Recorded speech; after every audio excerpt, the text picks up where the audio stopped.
So I grew up watching shows like Ghost Hunters and Ghost Adventures, but I don't really trust anyone that's been a part of those shows. And that's not just me talking as a viewer. That's me talking as someone who's been doing the paranormal for a long time, and someone who's been involved in TV contracts behind the scenes. Now, I appreciate what those shows did. They got people interested, and that does matter. But after working with production companies, including the one that did Ghost Hunters, I quickly saw where entertainment replaced honesty. I remember a point we were filming, and I was saying something about what was going on, and immediately being stopped. Say it this way, say that instead, until what came out wasn't fully true anymore. I was on calls with AT about being the lead for the new Ghost Hunters reboot. I said no, and then I said no again. And then they brought executives on the call telling me that my life would change. My answer was simple: this show could flop. And then I've wasted my time and my integrity. And yeah, it made it what? A season? I'm not anti-paranormal TV. I'm anti-lying to the audience. If something happens, show it. If nothing happens, say that. Because the moment you fake it, you lose the only thing that matters: credibility.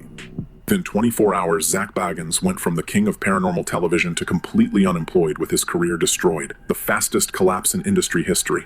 The evidence released was devastating and irrefutable. Video footage from hidden cameras showed Zak verbally abusing crew members on multiple Ghost Adventures sets, screaming, threatening, destroying equipment in rage, and creating a hostile environment where people were terrified to speak up. Multiple incidents documented over years. Audio recordings captured phone conversations where Zak discussed with producers how to fake paranormal evidence. He admitted investigations were staged, laughed about fooling the audience, and talked about manipulating vulnerable people at locations for better television drama. His own voice, impossible to deny. Financial documents provided by the museum's accountant showed revenue being misreported. Money from ticket sales diverted to Zak's personal accounts. Investors misled about actual profits. Tax issues apparent. Artifact purchases with questionable origins. Shell companies involved in transactions. Clear evidence of fraud. Text messages revealed Zak discussing coordinating fake evidence with crew members, mocking fans who believed the show was real, planning how to manipulate investigators and location owners, and bragging about blacklisting competitors. Messages showed him threatening people who challenged him and celebrating when he got other shows canceled. His character was completely exposed. Crew members appeared on camera providing detailed testimonies. Years of abuse and hostile work environment described consistently. Fear and intimidation tactics Zak used. ND, as they were now breaking because the behavior was too serious to stay silent.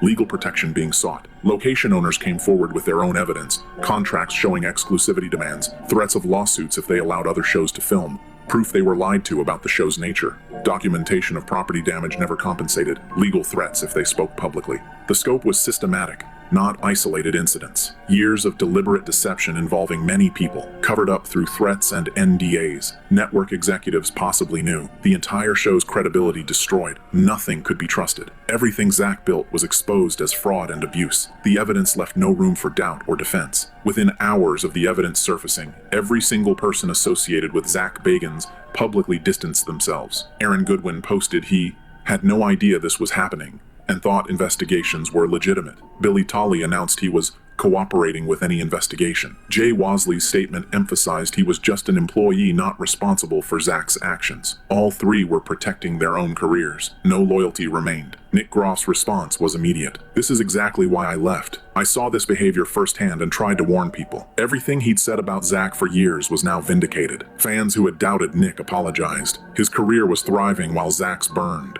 Dakota and Chelsea Layden stated it finally explains everything about why Destination Fear was canceled. "His jealousy and need for control destroyed our show. We're glad we're independent now." They felt vindicated. Zero sympathy for Zak. Other paranormal investigators rushed to distance themselves. Public statements emphasizing never worked with him and completely different approach to investigation. The industry collectively rejected him. Not a single defender emerged. Location owners who had stayed silent for years flooded forward with their stories. Mistreatment documented. Legal threats exposed. Contracts revealed publicly. A class action lawsuit was being organized. I just got done sleeping over at what some people call New York's Demon House. This is the Hinsdale House. And as I show you around the place before we leave, let me tell you how our night went. So firstly, this isn't my first night here. My first night here was absolutely fucking terrifying, so I expected the second night to be just as terrifying. And it wasn't as terrifying, but it was extraordinarily active. All of the equipment went off. It was scary. There was scary things coming through. There's something in the basement of this house. We don't think he's human, but the guy in the basement was telling us not to go outside because there's a guy outside. The house is honestly really fucking weird. It was a crazy night, but let me tell you about sleeping here. I woke up at least every 30 minutes or every single hour of the night. I had the worst nightmares, I kept getting touched, and now I'm really tired and this place is so bad. How many times do you think you've been attacked in that house? I'll tell you what, the first time I was attacked in there, we were sitting in there, we was working, we was all sitting down taking a break, and I told my son, I said, man, for some reason my back is burning bad. And I said, let's go out of here. And he said, well, Mom, he said, let's just wait a few minutes. So we came out here and I had 6 claw marks from my neck all the way down. It was Just all one down. big, Yes. 6 scratches 6 together. scratch marks, yes. Wow. And so I had some people here, and I was talking to them in there in the middle room, and it was like something stabbed me in the back. And I'm trying to look around because it's kind of dark, and I'm looking around in there, and they're all in front of me. So I left out of there, and I went home, and I went home 10 minutes. I told my husband, I got to go to the hospital. Something's wrong. I said, I don't know what it is, but something got me over there. And I got to the hospital. They took a CAT scan and said my left kidney was severely bruised.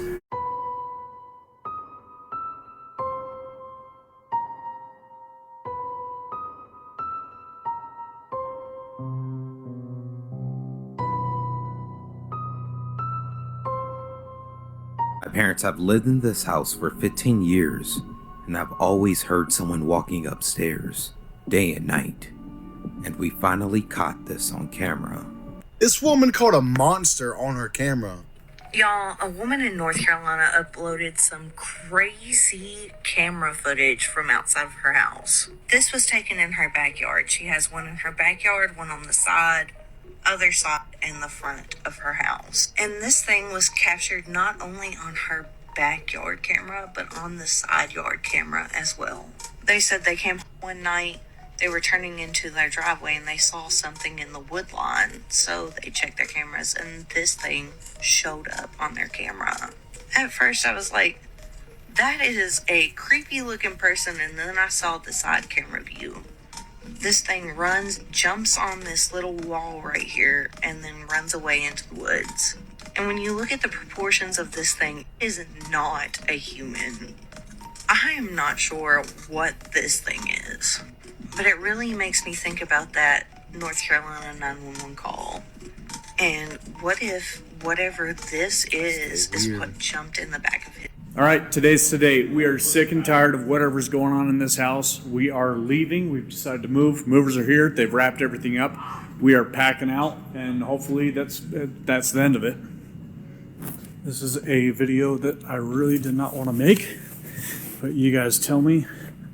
We are still moving in. It's been a couple weeks, but tell me if you are hearing this too, because I think I might be going crazy.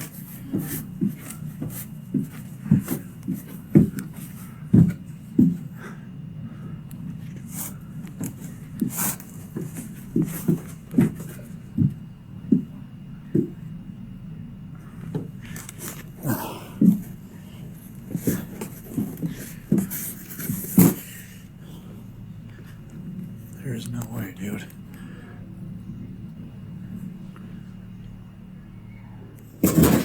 Ooh. No. Nope. Not this again. Oh my gosh. My brother took this photo of our mother several years ago. Several years went by until we realized she wasn't the only one in the photo.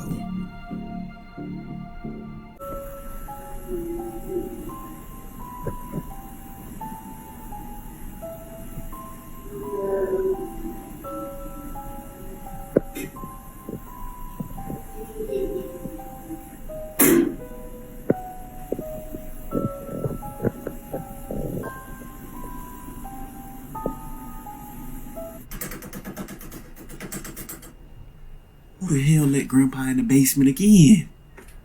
The hell is he doing in there? Hey! He motherfucking playing. Hey, your time gonna come sooner than you think. Doing all that running at me and shit. Like, I'm gonna put your ass down. Get the fuck.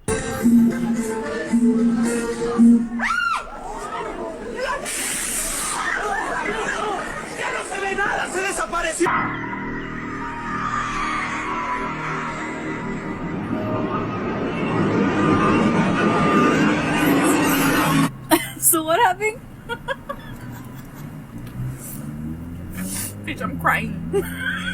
A ghost grabbed my ass. How? Show me how. I was against the wall waiting for my yogurt, and then this is all I felt, dude. No. Really, when I tell you. And I forgot my crystals at the house. No protection. What if the ghost was ugly? The ghost was like, come here, mommy. The ghost said,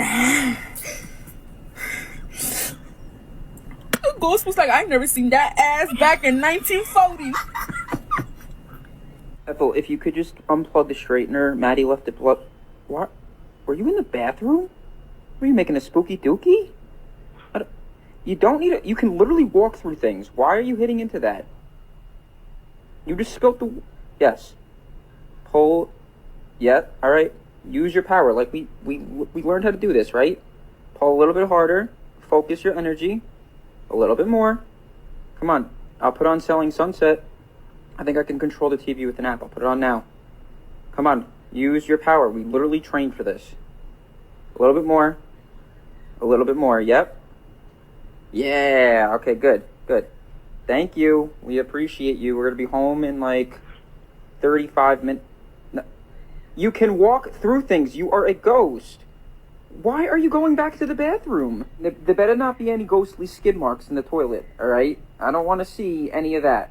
There better not be stink. Do not slam that door on me. This video was uploaded in the country of China. The person claims his apartment is directly in front of an abandoned and haunted house. He assures 100% that the building is totally empty. One afternoon he noticed something strange in one of the windows. A terrifying ghostly apparition of a man was peeking through that window and looking down on the street. When he focused on the apparition, he realized that his appearance was similar to the pre-industrial era. Watch this.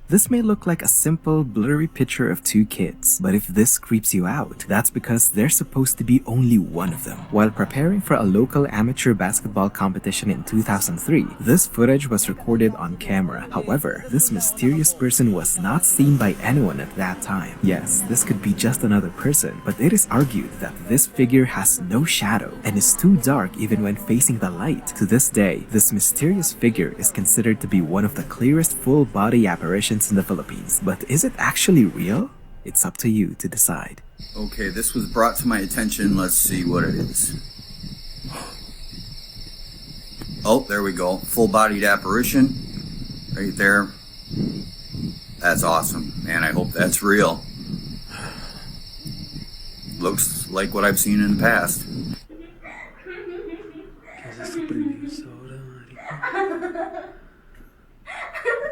Amy? Amy?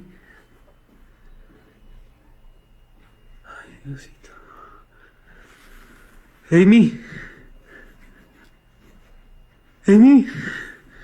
This next video was suggested by Luna Moon, who had found a video that's been keeping her up at night. Luna writes, a father takes out his phone and begins to record a Playhouse tent that he bought for his daughter. All appears to be normal, until the father sees something inside the tent, causing him to flee out of the room and end the recording immediately. This is what he caught. Le compré un castillo a mi hija y ya no sale de aquí para nada, weón. Es re lindo, tiene ventanita y todo,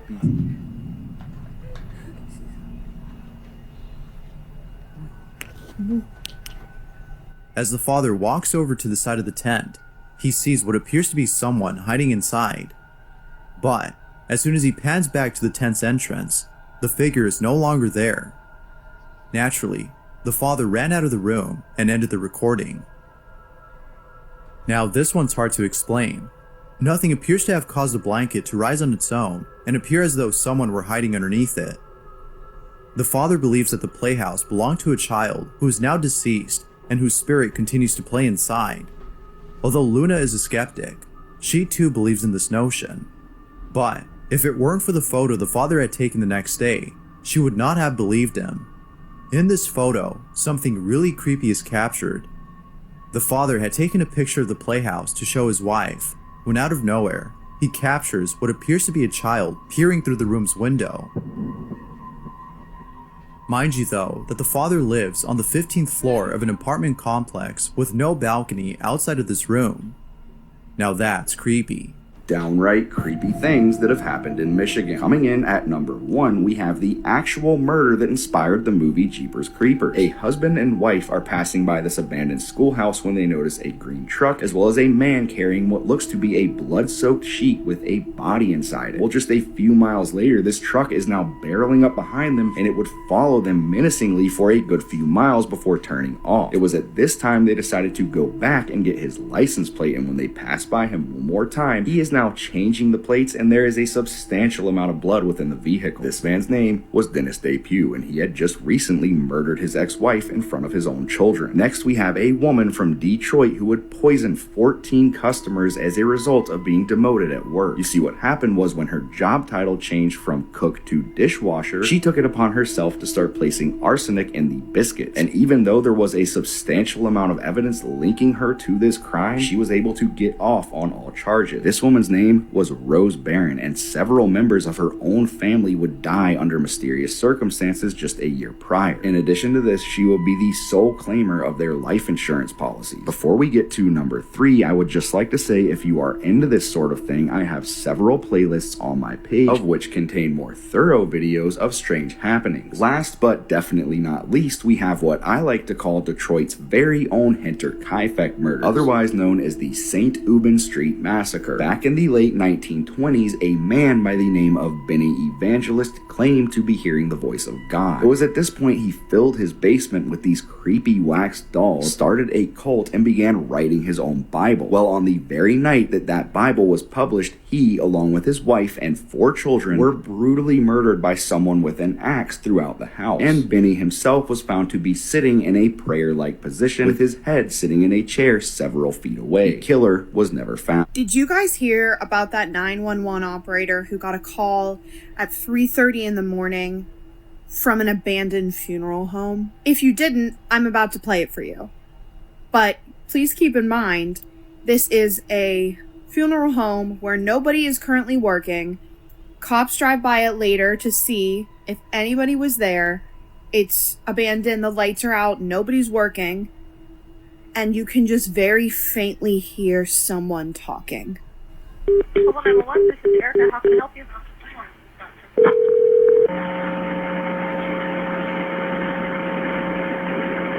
Hello?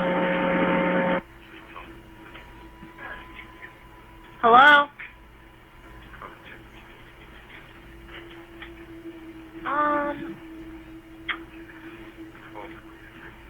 Hello?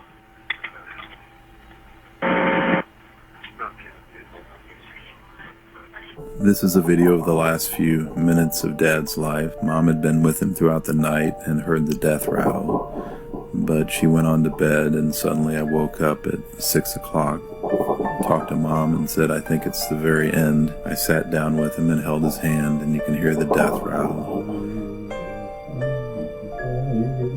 As Mark begins to sing to his dad Amazing Grace to help him pass on, this happens.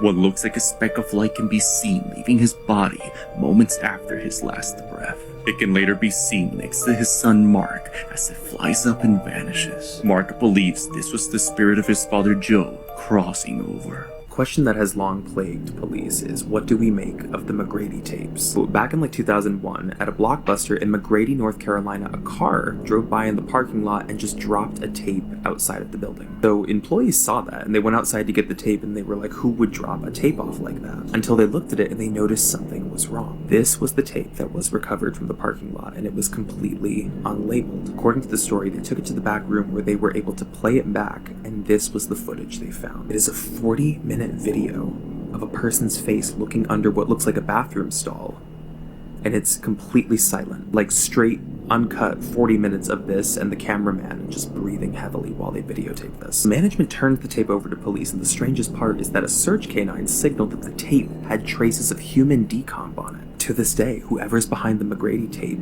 is a mystery. ¿Qué quiere?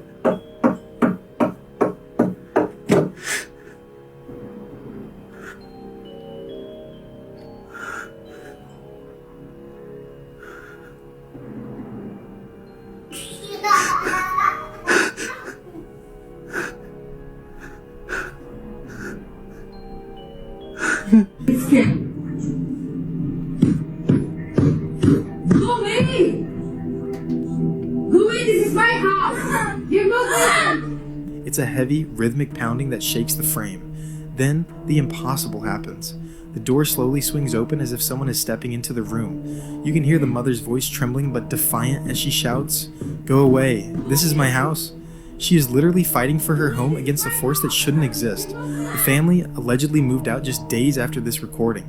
Some believe the entity was a stray looking for a host.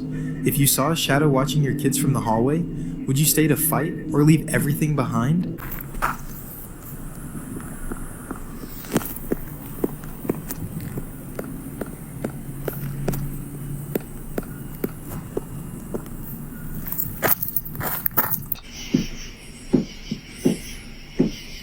Is this Abigail? That view from that side yet. You want to move closer than I do? Try. Why would you do that, hey, Satori? There's even more proof that she's in on it as well.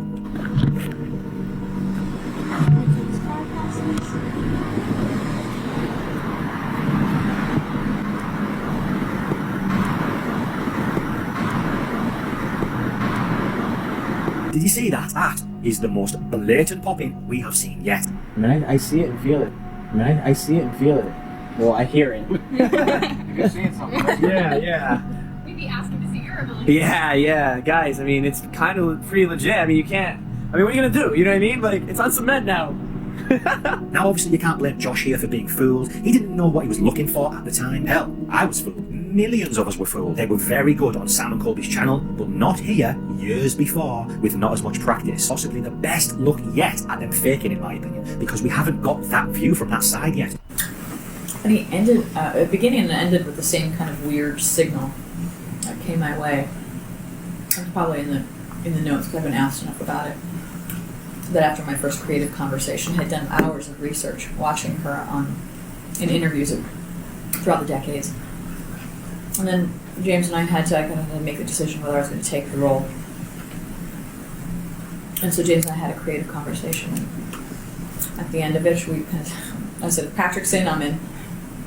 And I opened my computer and there was these claw marks across the last day after we got back, flew home from North Carolina where we filmed, and the next morning I woke up in my own bed. And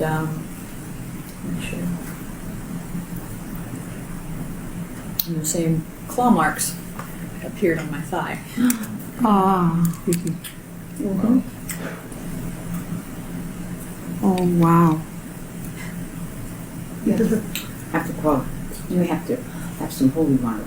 I was cool with it. I did my own holy water. You know what I mean? I really do. I felt fortified by my own faith. Yes. And my prayers were enough to kind of just dissipate whatever that thing that was trying to scare me, you know.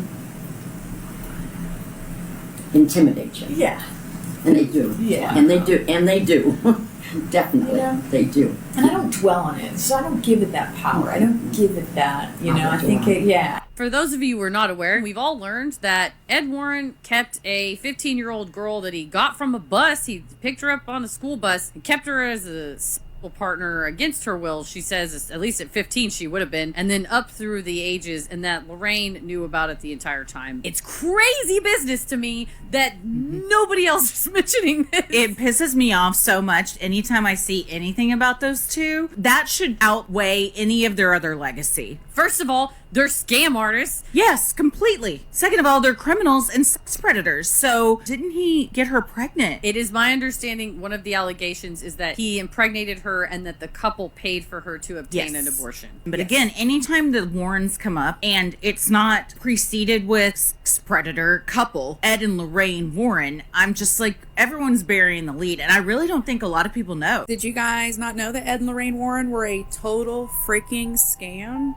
That's right. This super dreamy couple from the Conjuring franchise is actually based on Ed and Lorraine Warren, two of the paranormal and occult world's biggest recognized con artists. Now, while The Conjuring has made Ed and Lorraine out to be both very, very hot and way cooler than they actually are, the real story is gross. Ed and Lorraine both came from super Catholic families, and Lorraine allegedly was seeing stuff from the time she was little.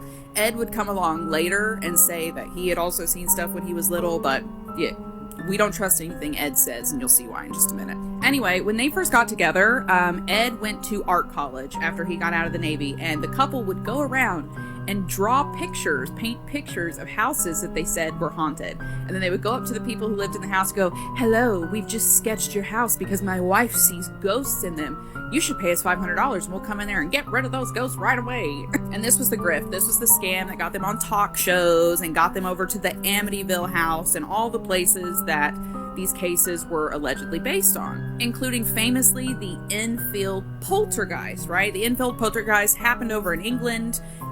Allegedly, these two young girls were being levitated, mainly this one daughter of the family who was speaking in this crazy voice and levitating, and there was all these knocks and sounds, and it was like this really brutal, scary poltergeist. Even though they've made a whole movie about Ed and Lorraine, and I also believe that they wrote a book about this, they were not involved in this, really. They showed up for 2 seconds after it was all over the news so that they could get their faces in the press and da-da-da-da. They had nothing to do with it.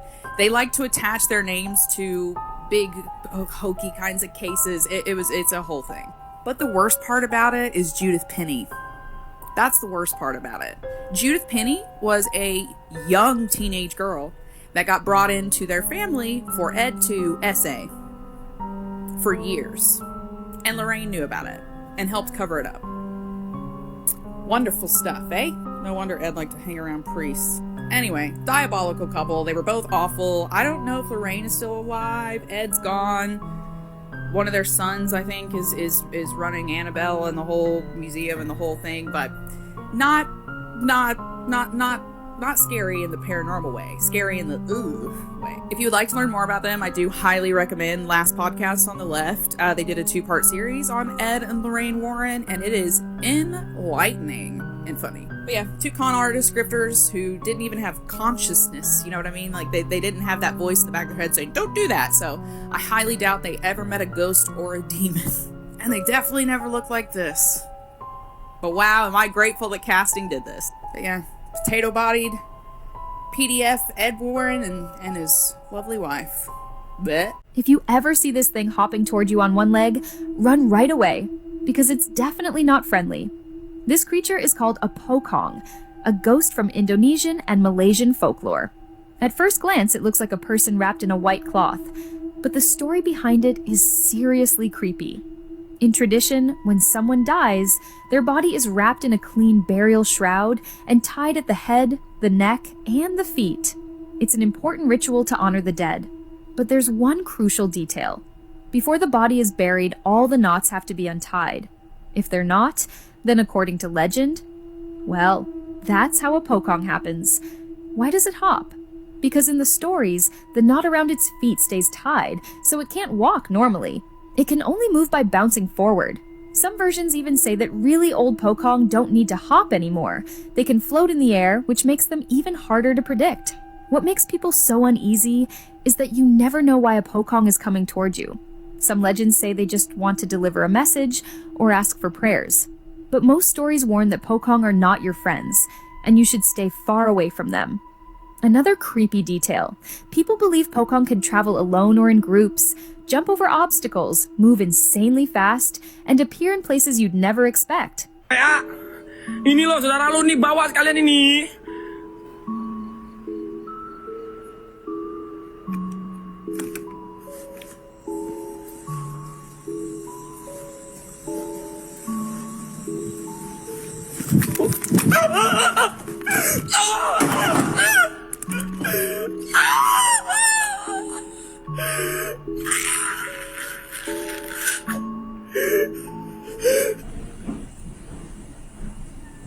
Can that door open on its own? Cool, come in. It's No. telling you to come in. I'm not coming in, no. Come in.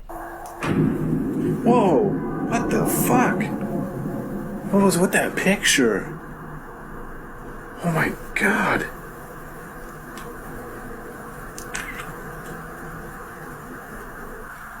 Look at those pictures again.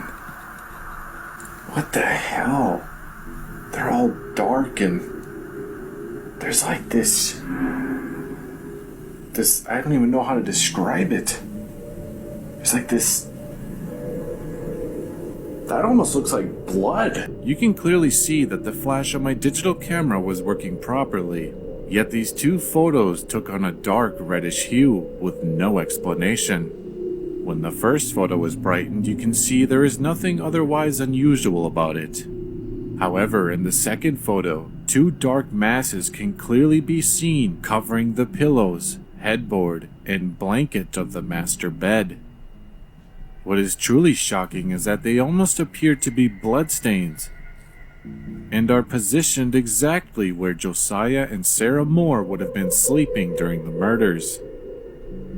This is the real story behind the game granny, and it was never meant to be found. During the early 1980s in rural Black Hollow, South Carolina, there was an abandoned farmhouse at the end of a dirt road that locals refused to go near. The house once belonged to an elderly woman named Margaret Crane, known in town for never speaking and never letting anyone inside her home. Children used to say that anyone who knocked on her door was never seen walking back down the road. In 1982, 3 teenagers broke into the house on a dare. Only one of them came back before sunrise. He was barefoot, bleeding, and kept repeating the same sentence. She hears everything. Police searched the property that same day. The house was empty. No signs of struggle. No sign of Margaret Crane. But beneath the floorboards, they found narrow crawl tunnels connecting every room in the house. The walls were lined with scratch marks. Some were fresh. Over the next 2 years, 6 more people vanished near the property. Each disappearance happened after loud noises were reported. In 1985, the house burned down overnight. No cause was ever determined. Decades later, people in the region began whispering about a legend.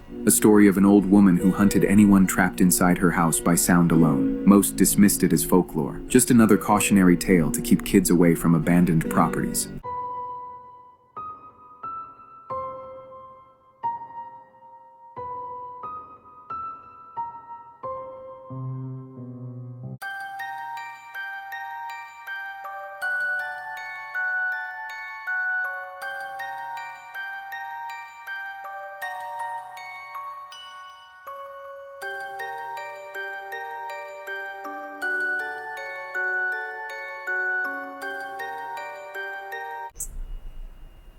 And I don't eat.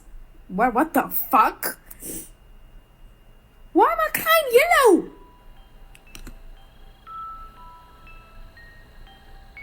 What the fuck? I'm crying yellow.